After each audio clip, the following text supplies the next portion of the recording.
All right, it says we are live. I'm here with Cam Gillette. He's a friend and a recent member. Right, it says we are live. Oh no, I do this every time. I'm You heard myself? Yeah. Yeah, I have the YouTube video playing in the background. But anyway, Cam Gillette. He's a friend and a recent member of the Jordan Peterson meetup group that I organize. He's a musician and a software engineer. So I guess you're a bit of a jack of all trades, huh? Yeah, I try to be. Just whatever scratches my fancy. Yeah, so I'm doing my JP interviews. I'm trying to get interesting people or people I find interesting at least to join. I figure let's start with this, Cam, because you and I met the Jordan Peterson meetup group, and I think you're probably the only musician there. So if you could speak to your music and Jordan Peterson and maybe tie that stuff together. Sure. So I affectionate I call Jordan Peterson daddy in a lot of ways because he's like this almost like archetypal male figure in the sense that he's very confident, very intelligent, but very humble. He can speak with authority, but is willing to say when he's wrong. But he's also like gives a lot of confidence and fills a lot of holes and questions that I think a lot of young men have. Mm-hmm. And I mean, I'm not super young, but kind of I definitely feel like he had a couple of things that I was like struggling with and longing for, and kind of gave me permission to like, oh yeah, I do have that same question. I don't even always agree with him, but I think the questions that he asks are like always fantastic. And regardless of like how you feel in his like politics or something, he has a huge emphasis on taking personal responsibility for your life and not focusing on what other people do wrong, but what you can actually change. And I think he does a very good job of blending theoretical, very academia style, like really well learned knowledge, as well as a lot of experiential knowledge that he has from like his actual practice of clinical psychology. And so how that applies to me is I'm a musician, so my job is to create art and convey certain things to an audience. But in the music world, at least in my experience, it's not a very mentally healthy place. There's a lot, and on top of that, by that I really mean there's a lot of behaviors that are very normalized. Just a lot of negative behavior. Like what? Well, I mean, there's a lot of huge amounts of narcissism are very present. And it's different the farther you go up the ladder a little bit, especially at the local level. There's a lot of ego and insecurity and people not being willing to see where they really are. And thus, they're completely unable to advance beyond where they are. And all they have is envy. And so there's like this toxic idea of they have a lot of anger and vitriol when another musician succeeds and they don't because they can't actually assess where they are. And they just see inadequacy in themselves and they want to reflect it out. That's an example of something. And so I'm trying to sort of bring some of these ideals that Jordan Peterson and other men have created and espouse and sort of bring that under the package of art or music or like catchy music or something in Is a way there that Oh, go ahead. Sorry. yeah, we'll just kind of put it in a box that because you can convey a lot of information and people don't have their shields up if you put it in a box that they're not expecting. Like if you just talk to someone directly, people have heard enough words, enough attacks, enough pain caused by words. They know how to shield themselves from that for the most part. But music, they're like, oh, it makes me feel good. I was like, yeah, and it might make you a better person and make your life better and make the world around you better as well. So if you sing to them, they listen to the moral message. Yeah, ideally. I mean, but at the same time, it also neuters it in the sense that I can't convey nuance very well, and I have far less control over their interpretation. I mean, words are sloppy, but compared to someone interpreting a song, it's way more accurate. So is there an example? And you should plug your band. You can say the name of your band, your website, or whatever. But sure. Is there an example of a song that that you have that you really think drives one of these messages home? Sure. I mean, like, well, this is my band here. It might be a little reversed, but my band's called Smoke from all the friction. Yeah, big mouthful there. There's I can't help but put a little bit too much meaning behind everything that I do. So my last album is called Transients, meaning like constantly changing, and it's a couple. It's not a concept album, but more like a theme album of several different ideas, focusing on as a young person acknowledging and accepting the mortality of everything, both in the experience or relationships or jobs or anything has a very finite end. Granted, that end might be when you die, but generally it's not even that. And so learning to find the beauty in something that's going to end soon or eventually allows you to appreciate it more. And I think it's a very young person's mindset. They're like, I don't have any regrets. I'm like, girl, you're 22 years old. Of course you don't have regrets, like what sort of acknowledging that, like intentionally putting some pain on yourself now to just take from the pain in the future. And so an example Yeah, I actually on like the that. album, I wrote a song about it's, it's called Panther, the second like full song on that album, and it's it's using the Black Panthers as a bit of a metaphor where like I did some research at some point. I've got real motivated, and the early stages of the Black Panther Party, I was like, basically almost everything they were espousing. I'm like, dude, I completely agree with this. Like, they were a response to a particular time and place where there was injustice happening, and these very intelligent, very articulate people were able to take these, use the law and use the things that were there to correct an injustice, and they took personal responsibility and sacrificed a lot to make that happen, to fix something. As opposed to the Black Party now is basically just, it's basically a bunch of racial supremacists for the most part. And Yeah. so, and what that song is examining is there's a time and place to leave your community or your tribe behind. And it's your responsibility to, not all the time, but assess like, okay, is this tribe's going to evolve, its ideologies are going to change. At what point am I not actually part of this tribe? And what am I willing to sacrifice to stay in this tribe? So for instance, like Christianity is a good example now of where a lot of people, like the actual practice values of Christianity have changed fairly noticeably in the last 100 years, to the point where it's effectively, if you just took the two different things, you're like, that's almost not even the same thing anymore. What do you mean And by Christianity today and Christianity 100 years ago? yeah, like practiced Christianity. And so is that good or bad? Doesn't, I'm not espousing a belief on either sense, but like I think it's your responsibility to say like, okay, this tribe is changing its ideas. Am I okay with the changes? Can I live with it? Or is this changed enough that I it's my responsibility to walk away because I hold these original ideals so sacred? And so that's what that song Panther is kind of dealing with. So it's kind of like just a call to self-reflection, inquiry. Yeah, and like in knowing that we have a tendency to give up a lot to maintain community.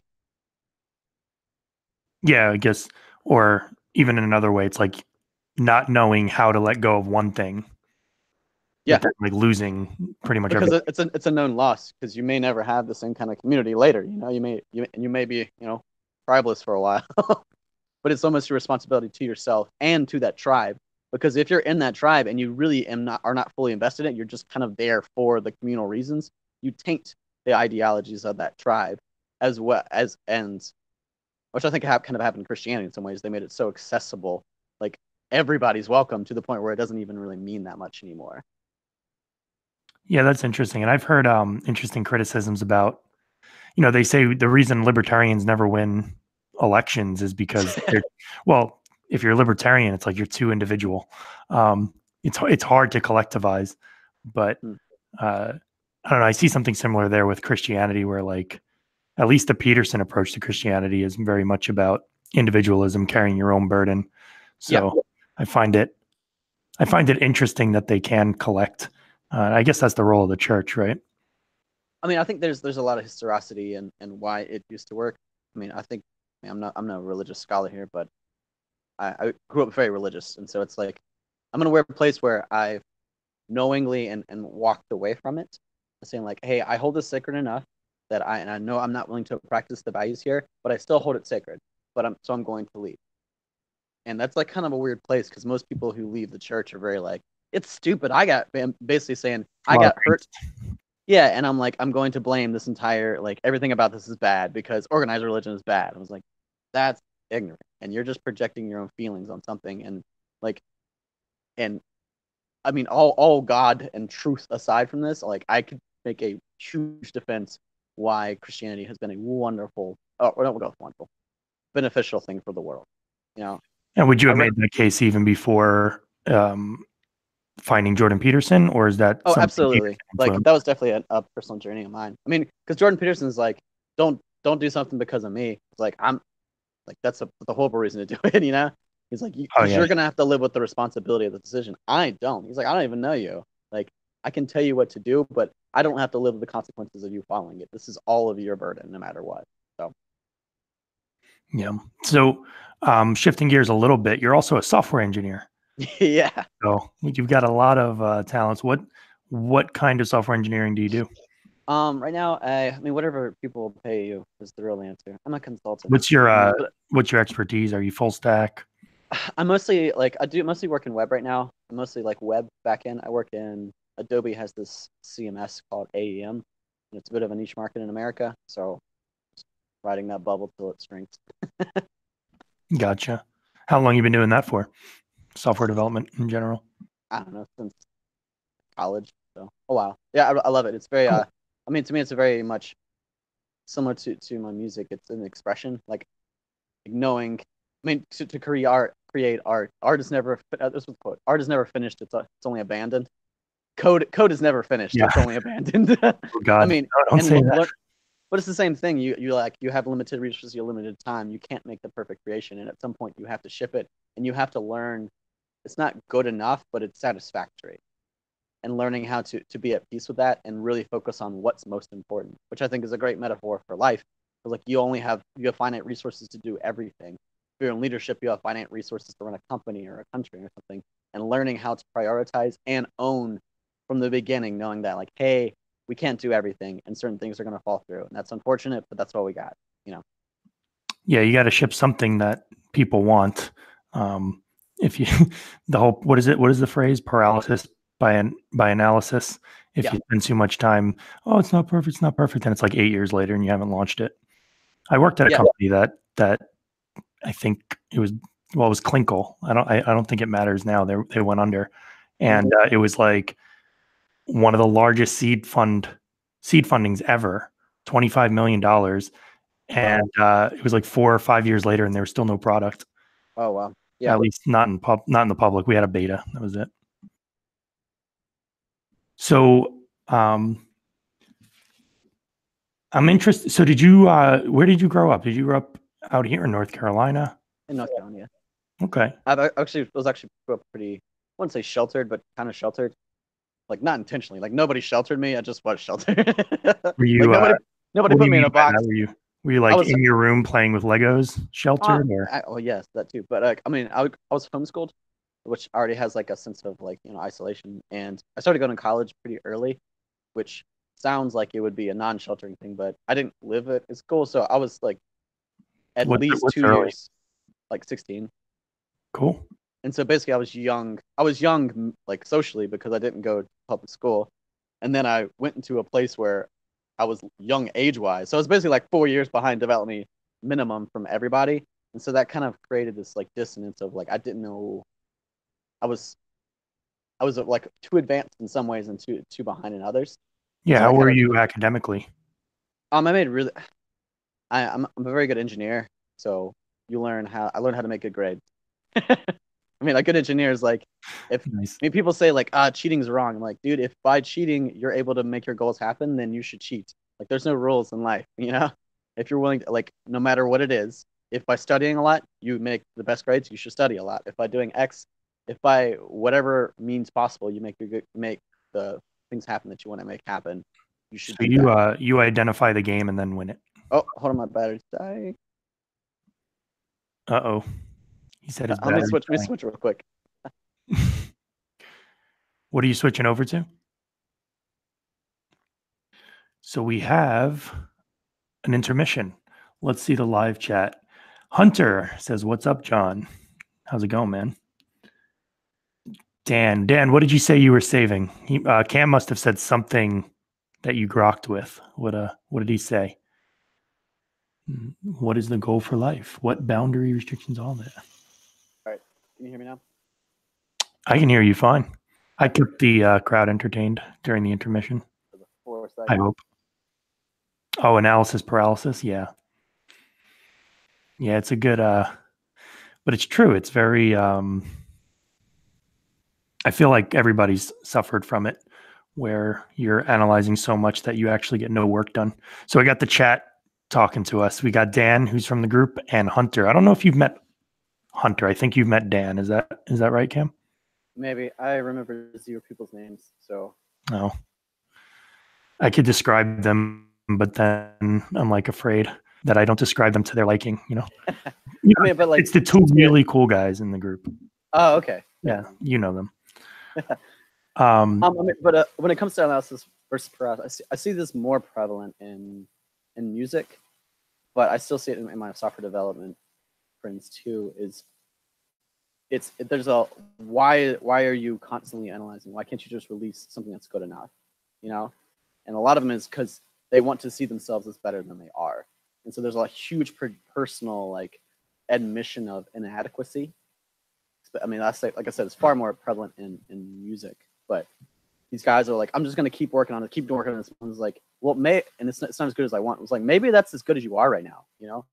Maybe you're nowhere near as as talented or capable or confident as you would like to think you are, and that's okay, you know. But just doing 1,000 rips on it and just putting 1,000 more hours, I mean, it's probably just going to be like, what's the word, polishing a turd of sorts, you know. Well, the great thing about software is you can just release it, and then, I mean, I understand both perspectives. I think, like, if you're building a video game, for example, you don't like release it half done and then patch it a million times, although that's worked for some people. But if you're releasing a social network or something, you can just kind of get something out there, learn from your users, update. Can you really do that with music? Can you can you write a song and then kind of release it and then evolve it over time? That's I never thought about like a minimum viable product approach. I mean, functionally, yeah, I can just make iterations on things, but the way platforms are structured right now, you kind of have to either build your own platform, or SoundCloud, for instance, is like pretty accommodating if you want to do something like that. It's basically just a huge media player that anybody can upload crap to. It's kind of the Wild West of music, as opposed to Spotify. It's extremely structured and processed, it like very locked down. Yeah, so, I can just imagine. It's like, why do I keep forgetting the first word of your band? Smoke from All the Friction. There you go. Yeah. I can imagine I'm like listening to your song Panther. Mm-hmm. And then, you know, Dan or Hunter, they're also listening to Panther. And I'm like, oh, you're on version 2? I'm still on version 1. Like, that would be, to me, that's actually a really cool idea, because I mean, it wouldn't work for most musicians, but for me, it's just, like I said, I view this as like a lot of things, but like art, I want to have this to be more of a two-way conversation, because like, imagine it like putting music in the sense of a client and crew in a client relationship almost.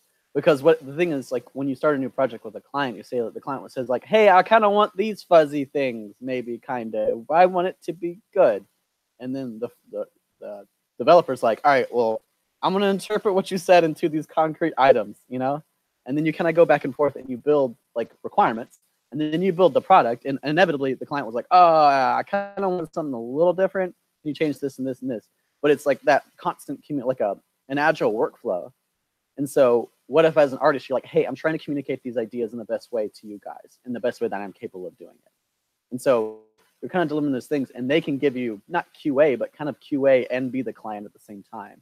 And they go like, all right, well, maybe you should try this or something this, or I feel like this course hits a little bit too hard to convey the tenderness that you're trying to accomplish or something. It would be really interesting to develop a actual communicative like workflow in art, you know? Well, Dan is saying that in the Renaissance they did that. Bach interacting with the church or his benefactor, and same with Beethoven, Michelangelo. But I think that kind of sounds like what you're describing, which is you go back and forth with your client, or with like the small number of people that are involved with that project. I'm actually wondering if it could ever work if you actually have that conversation with the public.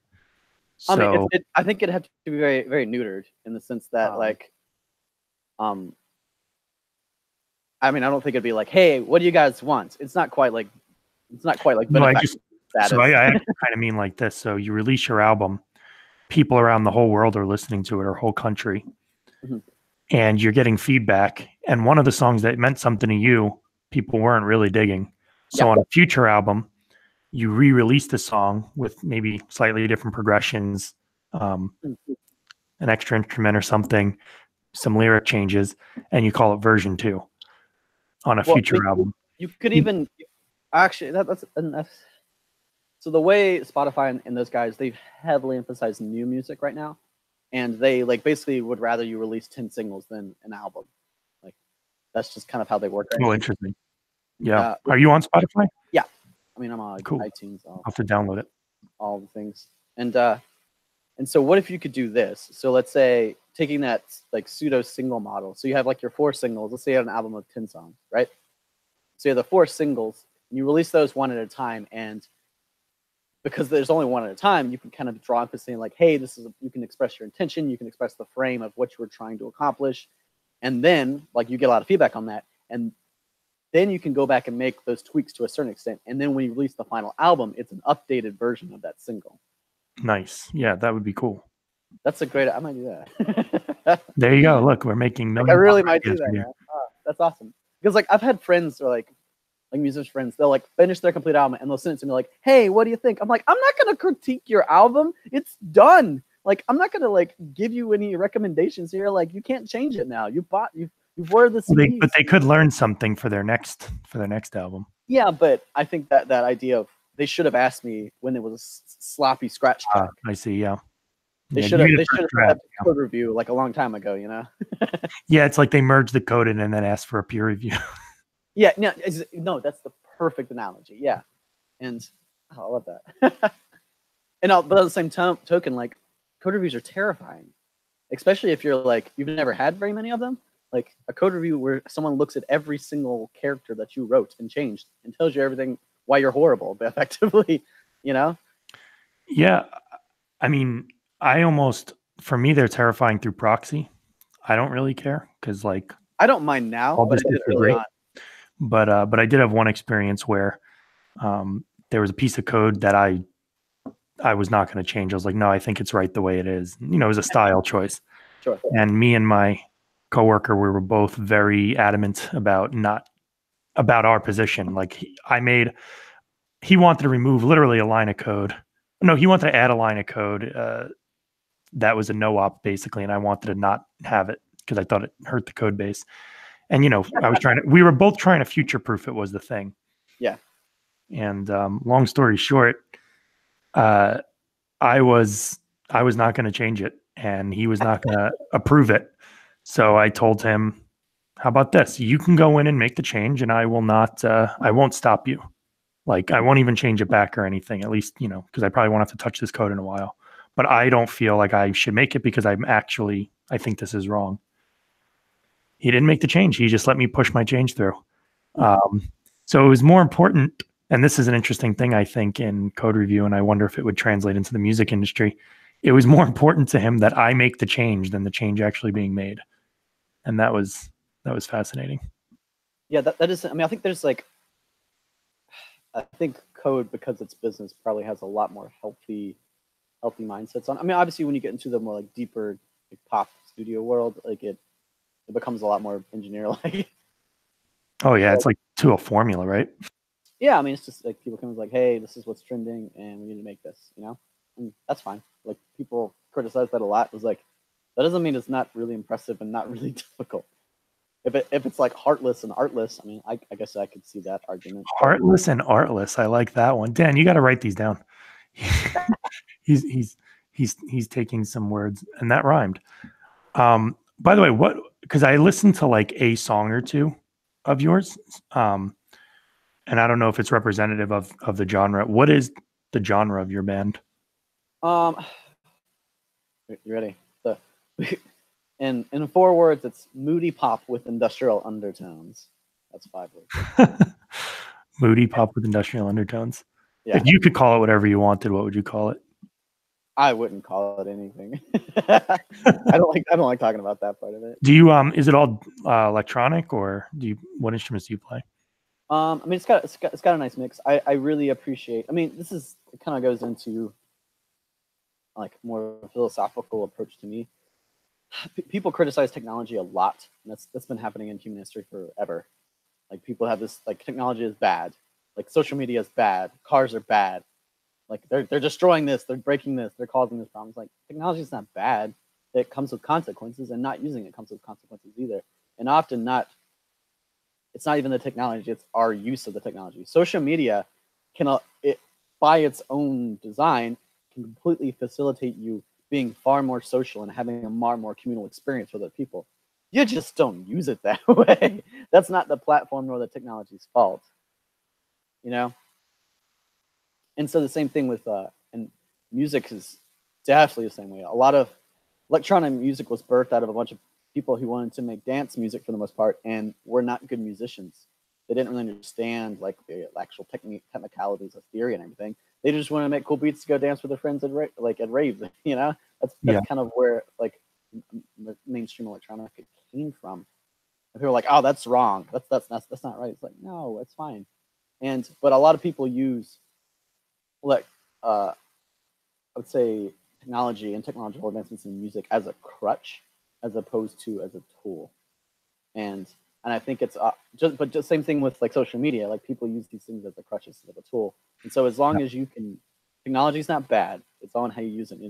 It's really important that you put yourself in positions where you can check yourself or checked by other people. I mean, people forget like a pencil is technology. A piano is technology. It's not like, you know, and I can only imagine like the typewriter comes out and people are like, oh, how dare you type on that mechanical machine when you can be writing with a pencil, you know? So uncouth. It's so like heartless and artless. Yeah. Yeah. No, there is a tendency to try to, and I get it. I mean, Peterson's really opened my eyes to it in terms of, the whole masculine, feminine, chaos, order and chaos, where there's a force that seems to try to harness what it can of the old for as long as it can. And there's this other force that's like just running out into the dark, and it's like, ooh, what could I find? What can I use out here? And they're not afraid to just completely tear down a building and start anew, or tear down a project and do a get in it. Yeah, I mean, I kind of view it as I call it the cyborg mentality of like trying to. I mean, the order and chaos, yin and yang, is like analogy, like metaphors, is perfect for that. But like the thing is like a physical guitar or something like that. If it has very finite limits in the sense that like it kind of does certain things in certain ways, and if you push a little harder, it will say no. When you start doing things on a computer, like electronic music, it's not a real physical device. It's not limited by physics anymore. So it just does whatever you want it to. Hey, turn up 10 dBs. Turns up 10 dBs exactly. You tell a physical amplifier to turn up dBs, it'll turn up 8 dBs because it has a lot of logarithmic, because that's how physics work in the real world, kind of thing. And I call that a personality. And the same thing with like working with a person or interacting with you.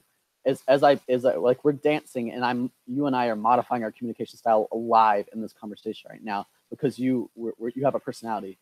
You're not going to do exactly what I tell you. You're not an API. And so I try to build my music and my synthesizers or my whatever music instead of to have an element of personality in the sense that I'm going to set these combine different pieces of gear, combine different pieces of software to make this act in a way that has some like a reasonable amount of predictability, but also a reasonable amount of unpredictability. Because it's the same thing with when you work with another person. It's like, oh, like I was able to create something that I wasn't able to create before because I worked with this person. You can do the same thing, or not the same thing, but a similar thing with technology. You can use that to inspire you in a similar way. You can use it to create chaos effectively. Yeah, and I like what you're saying because it does kind of make me think of writing APIs in code.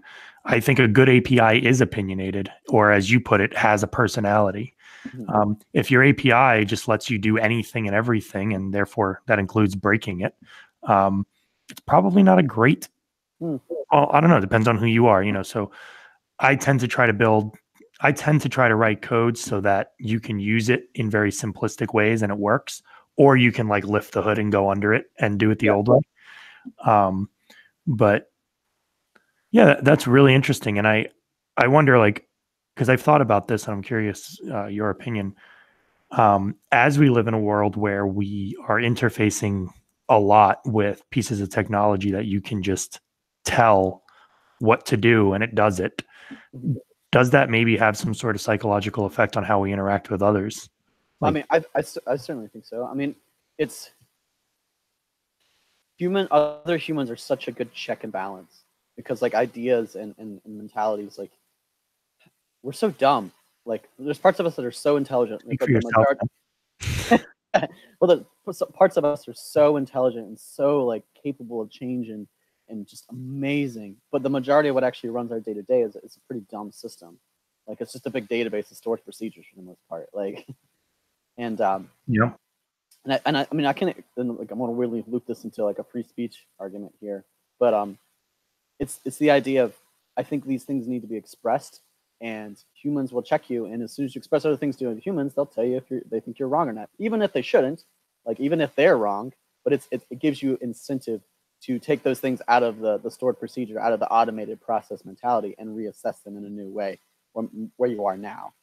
And Yeah, like I said, unless like, you're on Twitter, then you just mute them and block them. And yeah, I mean, I think that's a good example because, I mean, and obviously there's limits to that, and there's just being exhausted. But my argument for free speech is that if you tell people that I describe it this way, I can interact with someone who has Nazi ideologies in America and espouses it. I don't agree with them, but I can work with that, because if you're willing to say that stuff in America, I'm not really worried about you hiding anything else from me. You know, if you've gotten to that point, it's like there's more communication. I can actually deal with what you're actually saying and your actual ideas. As the person, opposed to the person who has a bunch of ideas, they kind of just keep it to themselves. They just keep it inside. It's still going to affect their behavior, but they're never gonna get checked on it. So like people talk about like those the underlying racist ideas are like stereotypes that are very incorrect, that they never talk about, and they never even acknowledge in themselves. That's still going to affect their behavior in the same way, maybe a little bit slower, but in a prolific way that they won't even be able to assess themselves about it. So, I mean, I think humans, like, it doesn't have to be, you can use technology to do the same thing, but I think you have to intentionally make it create that friction for you. Because humans by default will push you and challenge you and create friction, but technology is kind of designed in a way that it coddles us. It protects us from that. So again, yeah, it's not the problem. It's not technology. It's the problem is that we're using it to escape. You know, video games can be a tool that like allows you to train and develop yourself and learn a work ethic, and you can learn how to deal with failure and consequence. Or they can be a power fantasy where you just get to escape from the world and you get to be the chosen one. You've done nothing to deserve it. So it can be either of those things. no, it's interesting. I mean, I get accused often of being confrontational. You are. Yeah, but I mean, well, I think of it. My framing is a little different. I'm just not afraid of confrontation. Ah, So it's like got that disagreeability. yeah. So here's an analogy. I don't like go outside and try to get wet. Like if it's raining out, I would like to get I'd like to have an umbrella. I'd like to have an umbrella if I can muster it, but I'm not afraid to get wet. Like if I don't have an umbrella and I got to go somewhere, I'm just gonna go outside and let it rain on me. But anyway, my sense has been that throughout my life, I don't think I think I've gotten less confrontational over time, but everyone else has gotten even more less confrontational, if that makes sense. Like I think the average person around me, it might just be my circles, um, they have a strong preference not to have their ideas challenged and not to challenge other people's ideas. Yeah, I mean, I understand. I mean, at least in the South, like agreeability is a huge thing. Like during Peterson introduced me to that, was it the five pillar personality The model or Big whatever? Five, yeah. Yeah. Like I never heard it until he talked about it. And it's like, oh, this is super interesting. And it's like I meet a lot of people just because I'm super extroverted and talk to a bunch of people, but I also and I very quickly try to get in conversations of these things. And it's really interesting to gauge people and see like, where did you get your agreeability or disagreeability from? And a lot of it, I think, is at least in the South, is birthed out of Christianity. Like they've confused being a kind person with being a person who just doesn't disagree verbally.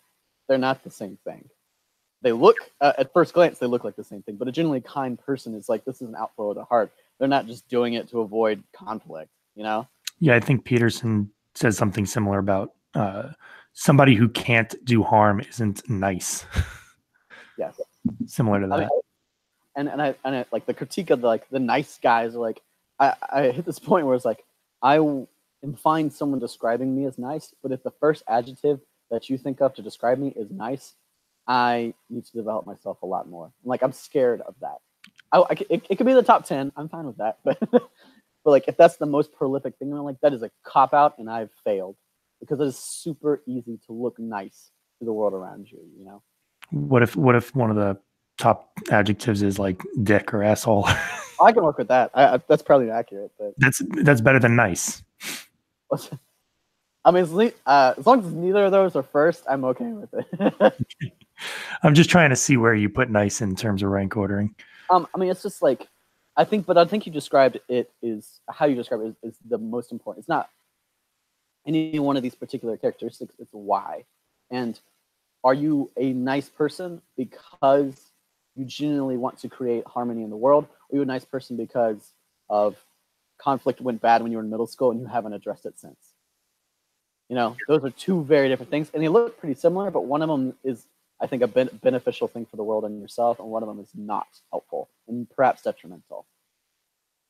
Because it robs you of the incentive to assess yourself and assess other people. And you can't be a good friend to someone if you can't tell them, like, bro, I love you, man, and because of that, I'm going to tell you something that's going to hurt you. And it's the nicest thing. It's not even nice. It's out of love. Yeah, I know what you mean. Like, I know where you are. I know you want to grow, and I know this is what you said that you wanted, and you're doing something that I think is harming that desire, and I'm going to tell you that, and it's going to hurt you. Yeah, and I mean, some of that is kindness to yourself as well, because at least for me, I've gotten to a point where I have to at least say the thing, because if I don't, I now have to live with being complicit in not saying something that I observed. That is, right there, though. You know, like, I mean, I think that's a very interesting thing, and I have only just started digging into it, but the most people have a fine time just not thinking about something and not like, well, I didn't vote for it, or I didn't say anything for it or against it. Not taking a stance is still taking a stance, but in some ways it's way worse, because it allows you to in your own mind not take responsibility for your inaction. Sometimes inaction is the best thing, but like, you can still be actively inactive. Yeah, to me, it's kind of like you're playing poker. Are you folding because you're giving up, or are you folding because that's the best play? Yeah, and like I said, just that's huge. Yeah, I've really been focusing on, like, where do I stand on X thing in America? Like, where do I stand on, like, transgender rights? You know, like, I just don't participate in. Like, I just don't really like. Where do you stand on transgender rights? That's a big question. I don't think a transgendered, a guy that's transitioned to a woman should be able to compete in women's sports. I'm not real. That's not. I don't think that's a controversial opinion. It's strange. Yeah, that topic in particular, it's come up on my like Twitter feed, and I'm surprised to see. So Scott Adams, the creator of Dilbert, do you follow him at all? He's a Trump supporter, or at least he predicted that Trump would win the election. Which is the same thing now. Well, if you don't hate him, predicting it doesn't mean you support it. But I know that. But yeah. Oh yeah. Well, fair enough. Yeah, and he's got a book about it. It's pretty good. But and I interact with him on Twitter every now and then. I like him a lot. But one of the views I was surprised on about him is he seemed to be arguing that transgender, a male to a female, should be able to play on a women's league. And I usually agree with a lot of what he says, and he usually has some sort of like weird framing, kind of like a backdoor point that he's making. And the best I can come up with is like, I don't know. Like I have to reframe it, I think, for maybe to get some agreement out of him or out of people who are in his camp. And I think it's not so much that like transgender men to women shouldn't be allowed to play in women's league. I think the proper framing is that women should be allowed to form a league that doesn't allow biological men. So if there's a women's league and they're like, oh, no, we're fine with transgender people being in here, great. But if the women's league is saying, hey, we really want to keep this league to just biological women, that should also be allowed. I don't know. Is that kind of like what you? I like that a lot better, actually. I mean, I think it's discrimination has and maybe it's defined this way, but has a negative connotation because it often is a very negative thing. But Harvard discriminates against me. Why? Because I'm not smart enough to graduate from Harvard. Let's just keep it real. Like the NBA and WNBA discriminate against people who are not fantastic, best in the world athletes, and it should, and Harvard should, and that's reasonable discrimination. That's not, and if that tends to discriminate coincidentally against a particular gender or particular race or particular whatever, that's coincidental discrimination. It's not active, it's not malicious, it's not evil, it's not bad. And so I think I agree. I really like how you described that. I think it's more nuanced. Like you should be able to discriminate based on gender if you want to as a league and as an organization. Yeah, and I mean, just be transparent about it. Don't say, "Oh, this is a co-ed league," and then every time a certain gender tries to come in and tell them no, just be like, "No, this is a women's only league." And then now, because there's all these new concepts entering our vernacular, it's like this is a biological women's league, and I don't know how far they're going to push the envelope on this, because there are people who are even saying biological sex is a social construct. I mean, that one guy, there's that famous clip of Jordan Peterson, and that, I don't know if that was a woman turned into a man. I don't know what this person was in terms of transition, but this like slightly fat, bald person said biological sex is a social construct. And then people all squinted, and he's like, I can unpack it, but we'd be here all day. And it's like, so there's people pushing for that too. So yeah, I'd say they're outliers. They're the extremists, though, as far as I can tell. Yeah, I'm just worried that like that kind of it's not necessarily the conclusion they're drawing. It's the algorithm that they're using to get to that kind of conclusion is getting popular. That one conclusion might not be popular, but I feel like the algorithm is, and that's kind of strange to me. I mean, that kind of relates into 2015 through now. It's been really interesting to see how the right and right-ish. I'll even lump the non-left. We'll put it that way. Like, the non-left has had really bad PR for a long time because they've always just been a bunch of like old salt, like intelligent but stoic, salty, out of touch white dudes for the most part. Like, and they've figured out like, why don't we just get a bunch of charismatic people? And like, then we'll crush this, and they did. Like, they understand how to like appeal to the marketplace of the marketing marketplace. Like, yeah, like I mean, Jordan Peterson's a good example. Ben Shapiro is a good example. Donald Trump is a good example. Like, he was able to, like, he's not qualified for the job, and he was able to do it. Why? Because he's the best at selling himself for the job, which is, I mean, that's nothing new, but and you can have quality behind it, but it doesn't matter if you do or not. Like, Milo's a good example. Milo is he right wing? Why? Because it's edgy. He doesn't care. Like Milo Yiannopoulos, like he doesn't care. He's just like, this is where the opportunity is. I understand that I can exploit this to my own gains. This is the opportunity. And but I feel like they've gotten really good at shutting down extremists. Like, I think I would fault Ben Shapiro for this a lot. They've gotten really like a little too good at shutting down left-leaning ideas, and not in a nuanced way, and not starting with, okay, I get what you're saying. I think it's the wrong idea, but I understand why you're saying it. I mean, and I think like this argument, I can understand as a transgender person in a particular sport is your life, and you just all happen to also be transgender, like you're basically saying like, hey, under this system, we're going to be screwing you over. That sucks. Like, that's a really unfortunate. Like, I'm not saying that that's not the case. I'm not saying that doesn't suck for that person, but I'm also saying for the benefit of the people as a whole, I think we should do this other thing. But I'm not saying that it's the perfect solution. I'm just saying it's probably the best. And that nuanced approach of acknowledging, like going to Bernie Sanders, like, dude, free college for everybody would be great, but for the greater good, I think we shouldn't do it. Well, I think there's even more nuance to it, where, especially with the Bernie Sanders example, that it's like, we can't actually do it. It's not even that we shouldn't. Sure, but you can't appeal to them on that. I'm like, that's actually where I would push back. That's too much. You need to meet them there. Most of these people are coming to it like, facts don't care about your feelings. Just make a feelings-based argument that still gets you to the same place. Yeah. Because if you argue facts and they're having feelings, it's never going to work. Yeah, I mean, I think is certainly true too. Like facts don't care about your feelings. Well, feelings don't care about your facts, right? Yeah, exactly. You know, and they're both valid to in and of themselves. And But it neither of them makes should me be wonder why, if both of those are equally true, why would why would you decide one over the other? How do you arrive at one over the other? I guess it kind of depends on your principles at that point, but Oh yeah, and I'm not trying to I'm not judging or like criticize. I'm just curious because they seem to me to both be true, and I've definitely arrived more at the facts don't care about your feelings side of it. But I don't even know, like, why would I choose that one over the other?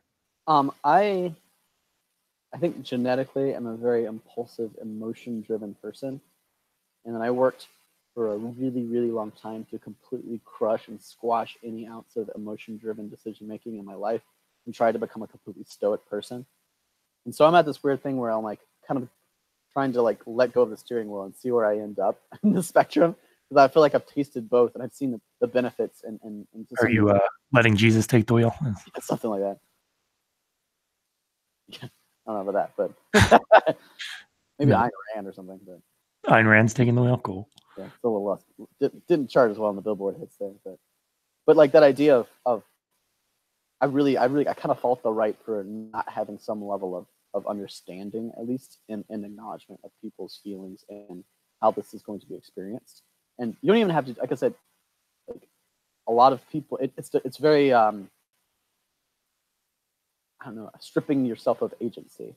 So even if like we don't actually make a decision better or differently because you've expressed this idea, you being able to express this idea makes it better, because humans are weird like that. They just need Yeah. to be acknowledged, and to even strip them of like any ability to express how they feel, that's going to come inside and fester and make them even more, even less logic driven. You know? Yeah. I mean, I'm a free speech absolutist, and if what is driving your argument is emotion, let it out. If it's facts, let it out. Hopefully, you can marry the two, right? And often, like, I mean, this is most of my experience, and by my experience, meaning most of the YouTube that I've watched, the people who have these like discourse, and they start as soon as they like the person's clearly emotional. They have that like, and they just start with like, all right, let's talk through this. Let me help you, kind of guide you through talking out your feelings. Once they get that stuff out, and they are able to, on their own free will, express that they're basically making these decisions because it feels good or feels wrong or feels like, most people like back off if they're able to not be tricked into it. Not like, Yeah. whoa, No. smashes some SJW. I'm like, that's tricking. That's manipulative, and you just like, you made it worse. That's horrible. That's evil. You just used your charisma to trick and manipulate this person. That's wrong. Yeah. No. It's a hard thing to strike a balance on because I'm seeing the value of helping somebody arrive at an answer rather than telling them the answer. So Mm-hmm. even with and I don't know if he's watching right now, but I have a friend that I'm trying to teach programming, and it's been a learning experience for me because I don't know how to teach. You know, you got to learn how to teach, and I found that if you actually like, it's kind of the point of homework, that if you give them some sort of, this is what the output should be, here's some tools that you should be able to use to make it happen, and he gets there on his own, he remembers it more, and he had a lot of fun doing it, and he wants to do it again. And it's But there. if I'm like taking over and be like, dude, you just got to do this, and I show him, and it's like, to me it's clear because I'm like, he'll forget it within like 5 minutes, not even. And that's not anything.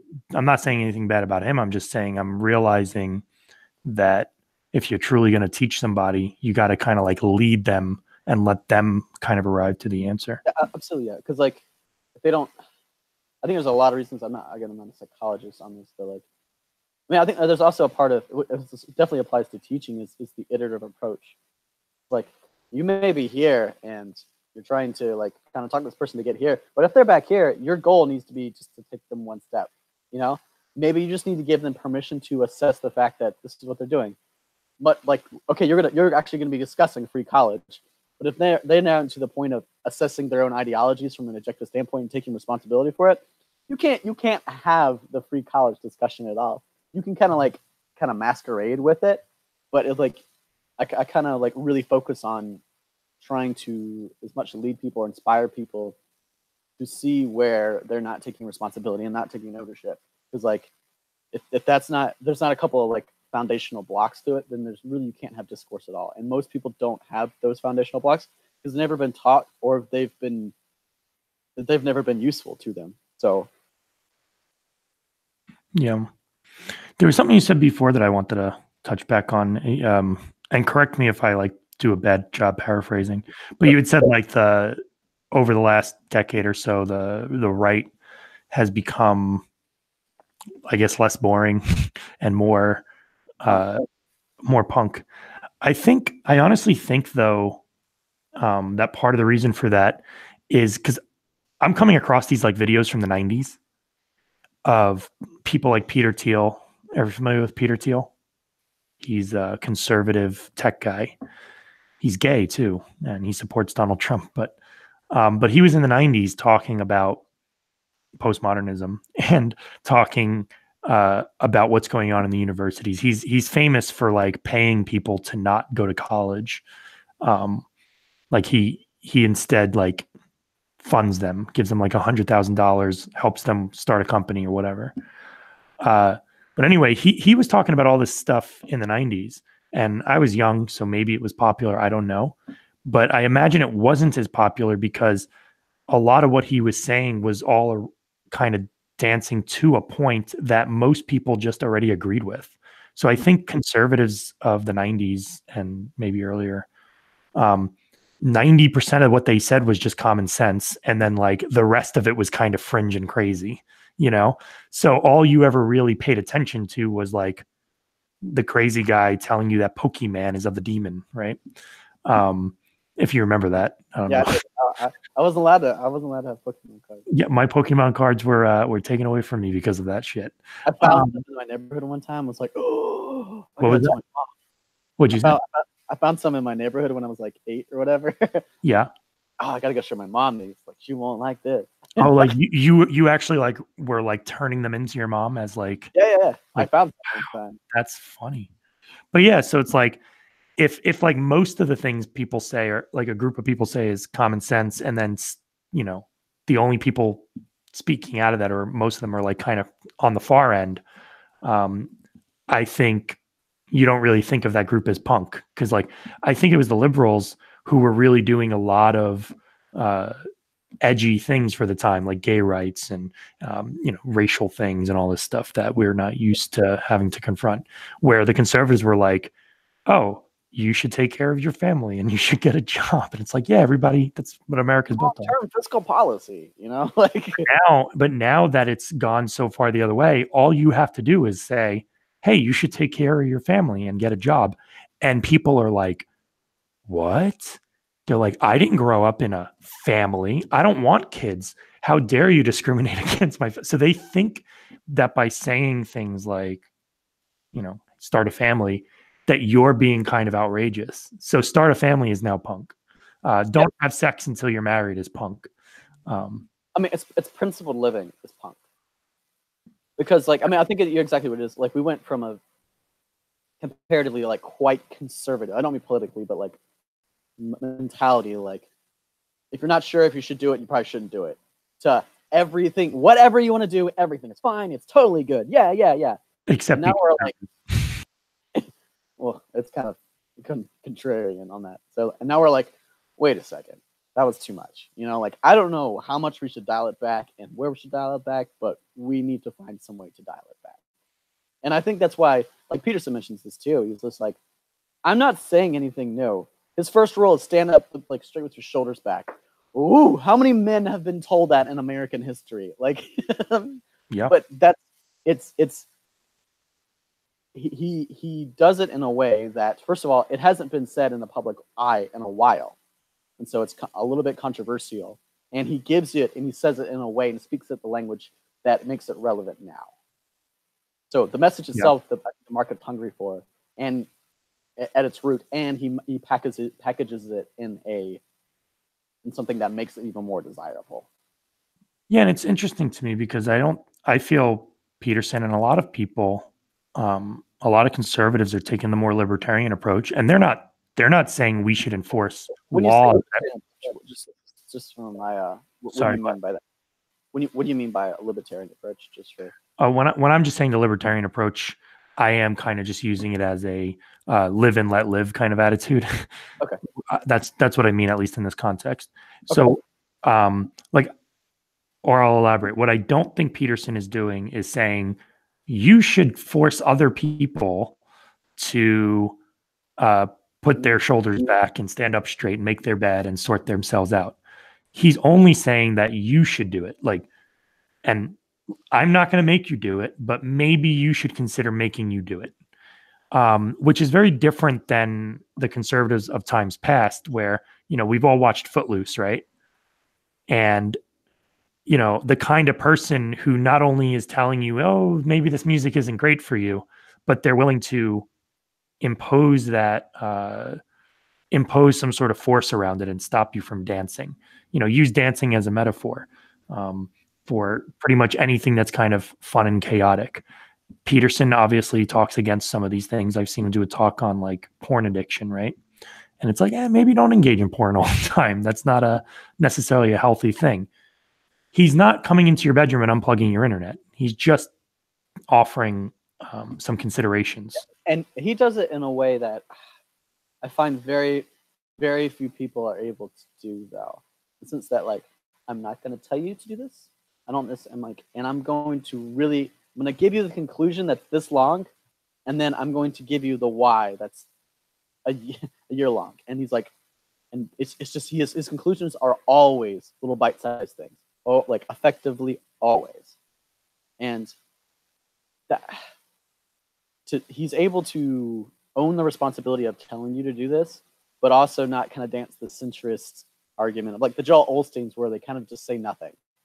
It's so like, I'm not telling you to do anything. I'm not telling you anything. Like I don't want to like ruffle any feathers. He's like, he doesn't keep it digestible and keep it small and keep it like focused on individuals, but without actually telling you to do it, because he's afraid of owning it. And he's not doing it that way because he's afraid of bad PR. If that makes any sense. So like, it's easy to say like, I think people should do this, but I'm not. But I see this a lot. I try to talk politics with a bunch, or talk ideas with people I don't agree with, because I'm real good at acting like I agree with you until I don't. And I'm like, oh, that makes sense. But I am not good at pretending like I agree. Yeah, I know that. That is. I don't even know how I feel about that. That is a skill that I'm not sure I even want, but it is a skill. I will acknowledge that. It just means you're good at manipulation. And like I'll see this actually more with the right. And so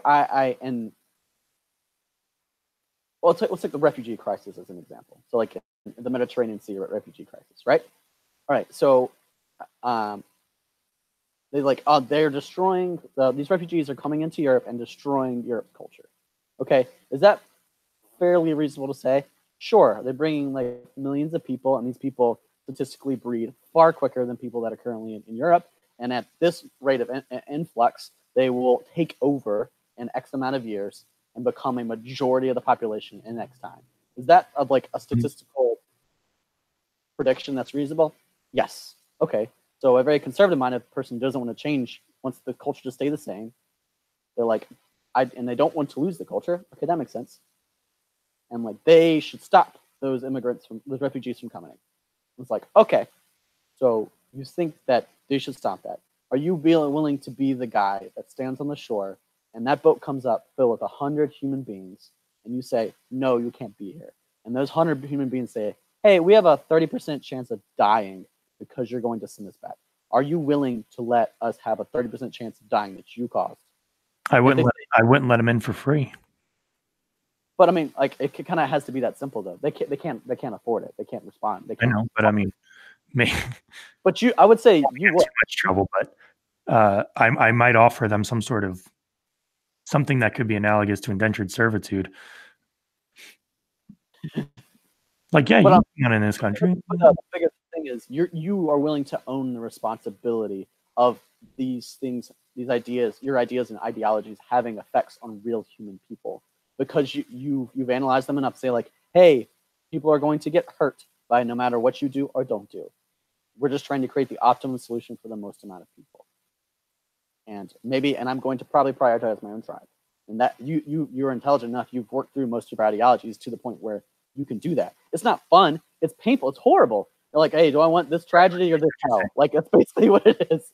But most people, like a lot of people who have these ideas, like, hey, well, I don't think you should come, but I just don't want to deal with the responsibility of telling you not to come, but you can't come. And it's like, no, dude, you can't have it both ways, man. You have to own the responsibility of the tragedy or the hell. You can't have either. And it kind of comes in action, I was saying before. And for instance, this is my issues with where I think the left has a fantastic point. And I can flip it back around, but is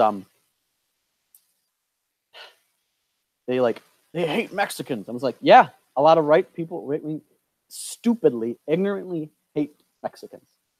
Have never really spent time at all with a real Mexican. So like they don't know this person as a human. They just see them as a picture on Breitbart or whatever, you know? They don't see them, they don't actually own the responsibility of what they're endorsing, what they are actually advocating for.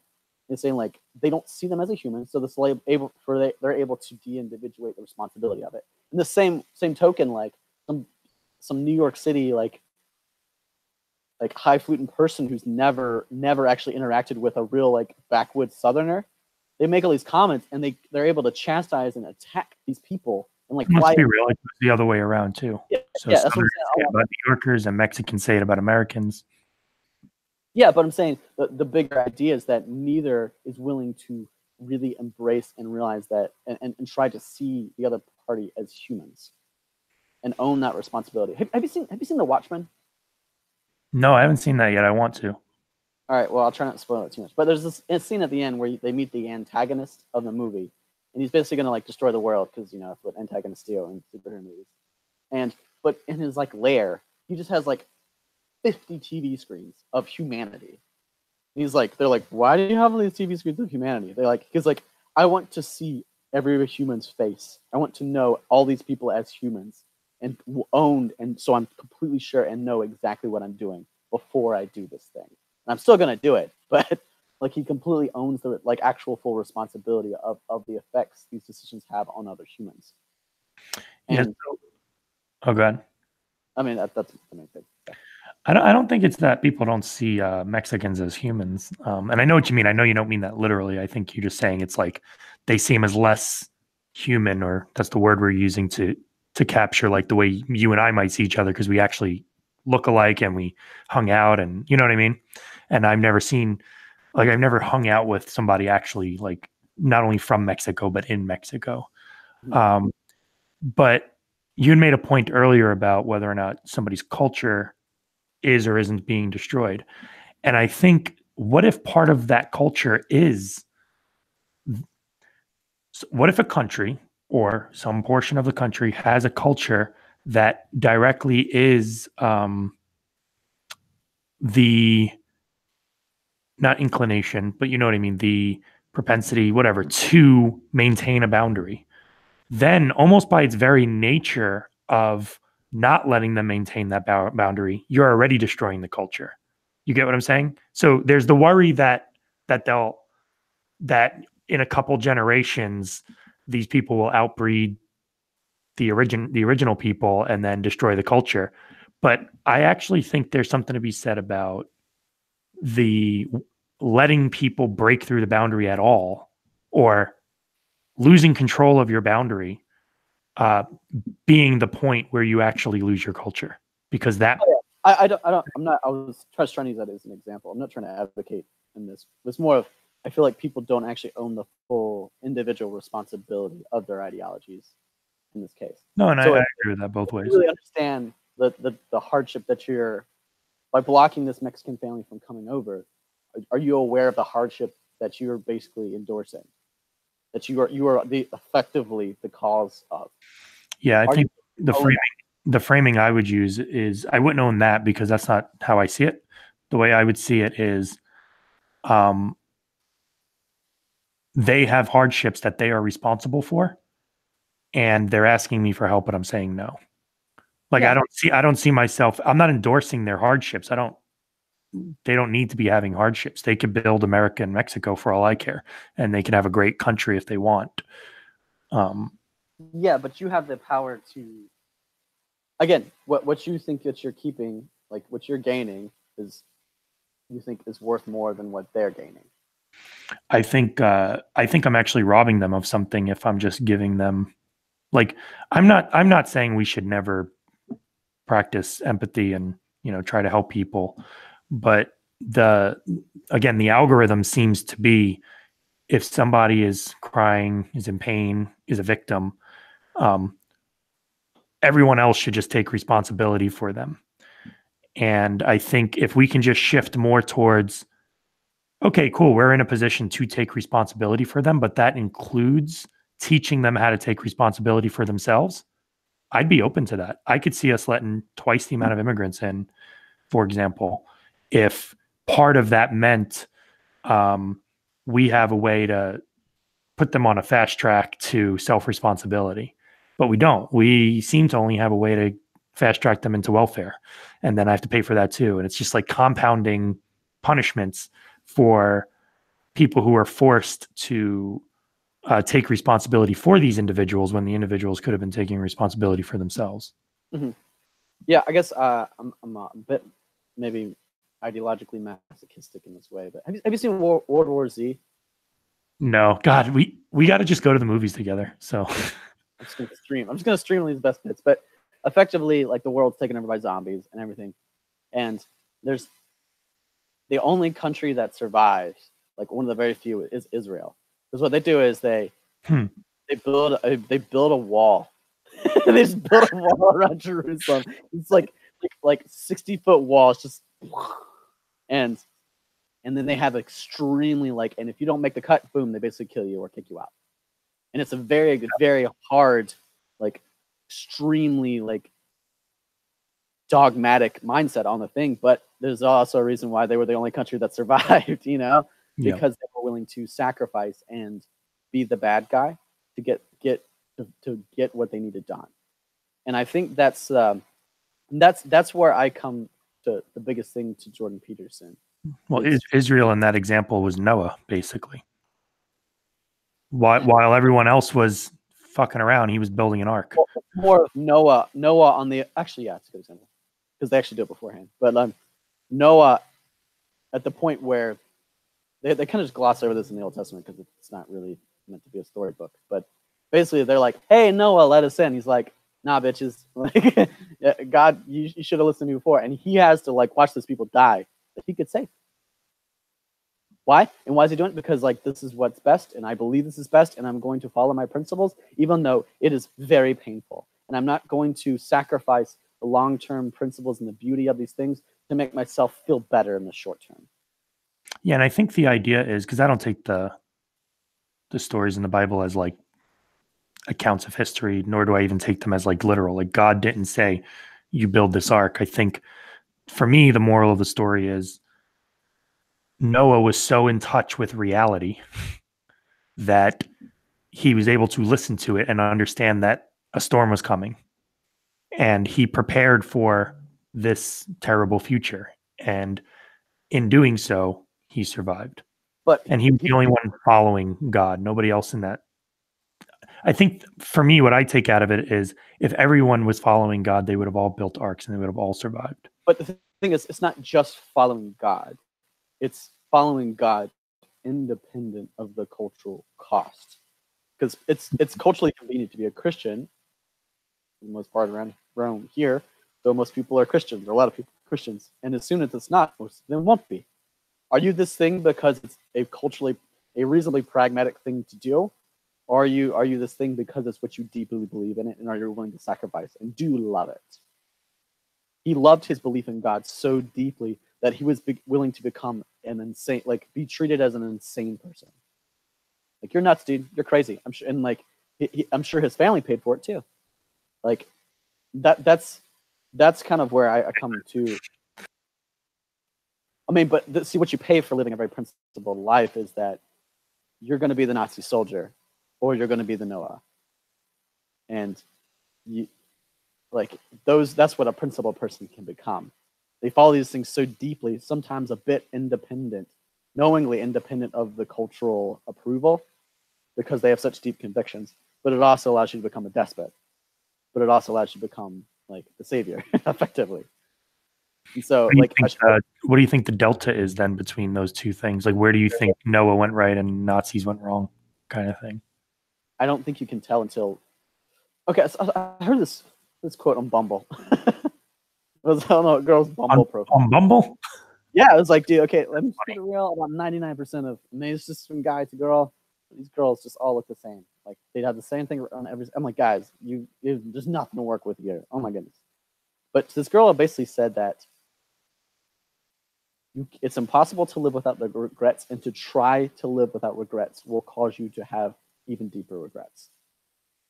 And so it kind of like plays into that life is suffering no matter how you do it. It's just often it will be less suffering if you're willing to inflict it on yourself now. And so I'm trying to become this way, but like willing to take a mindset and a lifestyle that I pay social costs for because I'm following my principles and doing what I feel like I want to do or ought to do. And with the risk that I could be doing something really bad and I will regret it heavily. I will regret this heavily, and there's a decent chance that I will. But it allows me to pursue something that I wouldn't be able to pursue otherwise. And I can't do both without the risk. I think what do they say on your deathbed? You regret less the things you did and more the things you didn't do. I've heard that quote. Like I listen to a lot of motivational videos. People say that a lot, and I don't know how I feel about that, because like most people don't actively. I want to hear a very principled person do that and a very conservative person. I wouldn't want to compare the two, you know, because people are like, oh, I wish I had done this. No, I don't think it's I think it's just like, you know, you can imagine grandma dying or you dying, you know, like you're on your deathbed, grandma's on her deathbed. She's not gonna like speak in regret about like that time she drove drunk but didn't get caught, you know, like she shouldn't have done that, but it's like she survived it, so she's not going to regret that. But there was that one time that man that she let get away because she didn't follow up on something, or a job that she didn't follow up on. I think I just think that it's not that the things we didn't do are like necessarily stronger. I just think it's the circumstances of being on your deathbed that, you know, you're dying. So you're like, I don't give a shit. All the bad things I did, they're behind me. Yeah, I guess I'd say that generally we own up to the things that we actively do more than the things we actively don't do. We generally don't actively don't do many things. We just feel like, should you do this or not? I just don't want to think about it. You know, like should I go and like develop passive? Yeah, so like the sense of should I, you know, divorce my husband and enter the dating market? You're like, I just don't want to think about it. Like if that woman actually went in and was like, okay, well, maybe this is the best thing for me, and I'm going to actually really try to assess both of these different things, not just like fall back on like what's easy and comfortable, and then okay, based on all this data and intentionally putting this pain and suffering in my life right now, I can make an accurate decision, and I still may choose to be with my husband. First of all, that's the kind of person I want to be, and the person I want to be around, as opposed to people that are just kind of like passively like, I'll just watch Netflix tonight, you know. Yep.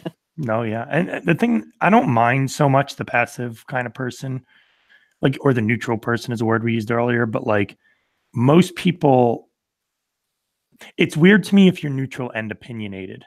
That's like, because like they have all these opinions and then they're like, but I'm gonna go over there and just watch you guys die. And it's like, well, then stay out of it because you have no, what's the idiom? Be a sheep or be a shepherd. I'm totally fine with being a sheep. I honestly, like, I was talking to this girl the other day, and we were having like a long conversation, like mostly philosophically, and she's like, if you could change one thing about yourself, I said, I would be simple. I would just find like that. I think there's lots of people that just don't have to think about all this stuff. They can just be happy, and they don't have to do anything crazy. They're just happy. Like, I wish I mean, that's like a blue pill mentality or whatever. I'm only red pill because I can't do blue pill, you know? And so I don't have any chastisement for someone who's a sheep and embraces that fully. But like you said, I have a huge problem with someone who wants all the cools and feels and advantages of being the shepherd and being on his own, being on their own, but without the responsibility and risk involved in it. So yeah, I'm not sure that's exactly what you're saying, but no, that fits perfectly. So, what I'll try to do is to see if anybody's still watching, because people were chatting and now they stopped.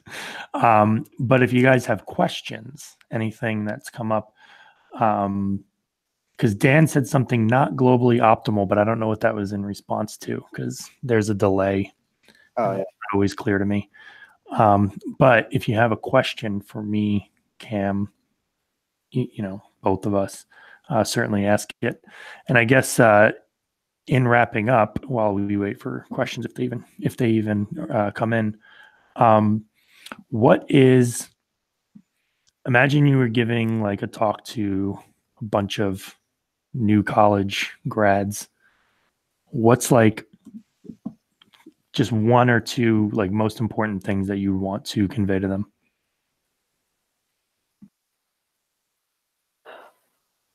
pain is the resource, and you can use pain to accomplish a lot of things, and pain is going to happen whether you want it to or not.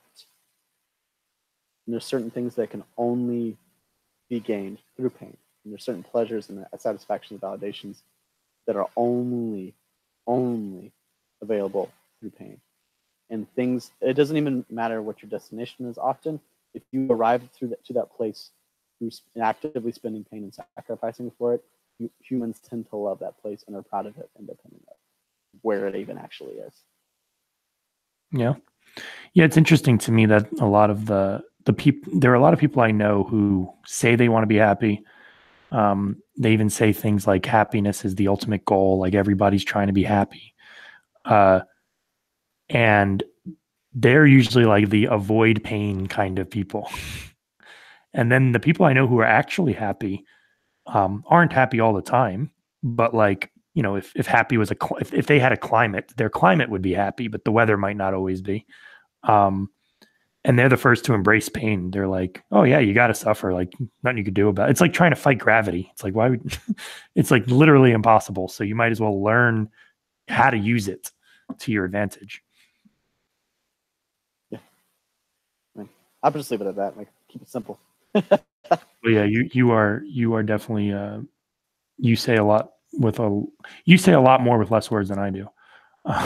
Thank you. I'm trying really hard to learn how to communicate better. So yeah, that's all of us. I've been having a great time with the meetup group. I mean, it's amazing how much better of a communicator I've been just in the last 6 months. Because we've been doing the meetup group for like a year and a half now. Really? And yeah, and I say that group alone has kind of helped me have dialogues better. I used to be shy of this kind of stuff. I mean, I wanted to be on YouTube for a long time. Yeah. And then I finally did it at like 29. Dude, I understand completely. Yeah, I mean, it's like all these things I want to say, and I know I'm not that good at it, but I also know the only way I'm going to get good at it is to not be good at it for a while. Yeah, do it poorly, right? Yeah, and then even if you were good at it now, it wouldn't be as like satisfying to you. So it's like, and knowing those things, and like I call it my inner 12-year-old, like super computer level like thing that in every human that they're just able to compute and then analyze. And there's this dumb, lazy, like horny, hungry, sugar craving, like 12-year-old inside all of us. Yeah, no, I think I don't know who coined the term. It certainly wasn't me, but the lizard brain. Yeah, it's like your lizard brain takes over, man. And that's good. Yeah. Well, it seems nobody in the chat is posting a question, so we'll wrap it up. I think that was a good note to leave it on too. The pain being a necessity to growth. We went from music to Peterson to politics. It's all the same bucket, same purple bucket. Yes. Would you say purple what? Same purple bucket. Yeah. Does that have anything to do with your background? Because it is very purple. I don't know, I like purple. It's like a tender, powerful color. No, I like it. I've seen it in a lot of your stuff. So red's a little too aggressive and blue's a little too calm. So it's kind of. So you just throw them together. Oh, there you go. That almost sounds like a political point, but Um, A libertarian over there trying to find the middle ground. well, hey man, thanks for coming on. Yeah, I really enjoyed talking. You have some questions and ideas. Dialogue is good. I think the world needs more of it. So hopefully I'll have you back on some other time. See you at the meetup, dude. Sounds good. All right, later.